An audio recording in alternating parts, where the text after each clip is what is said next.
एक छोटी सी घटना आपके साथ शेयर करना चाहता हूँ। कुछ साल पहले जब मैं दिल्ली में नियुक्त था, हमारा एक छोटा सा पैरिश है, तो मैं ऑफिस में सुबह के समय बैठा हुआ था।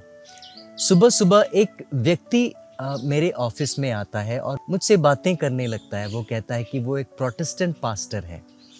उसकी बातों को मैंने ध्यान से सुना।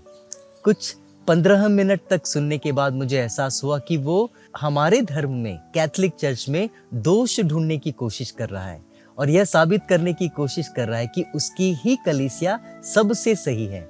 फिर भी मैं सुनता रहा, लेकिन कुछ समय बाद वो मिस्सा बलिदान के विषय में बातें करने लगा और उसने कहा कि मिस्सा बलिदान की जो प्रार्थनाएं हैं आप लोग करते हैं, कैथोलिक लोग करते हैं, वो बिब्लिकल नहीं है और वो बाइबल में नहीं लिखा गया और वो प्रभु द्वारा निर्देशित नहीं है।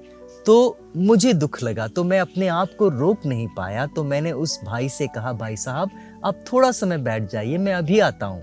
तो मैं तुरंत हमारे सैक्रिस्टी में जाकर जो मिस्सा बलिदान की जो किताब होती है, जिसे हम मिसल कहते हैं, मैंने उसे उठा लाया और उस भाई के सामने रख कर मैंने कहा, भाई साहब मैं अब आपके लिए ये पढ़ना चाहता हूँ, शुरू से लेकर अंत तक पढ़ना चाहता हूँ और जिस समय आपको लगे कि जो मैं पढ़ रहा हूँ वो बिब्लिकल नहीं है, उसी समय आप मुझे रोक देना।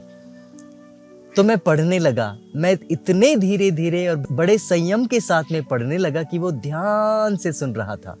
मैं पढ़ता गया, लेकिन आश्चर्य की बात यह है कि उसने मुझे एक बार भी नहीं रोका।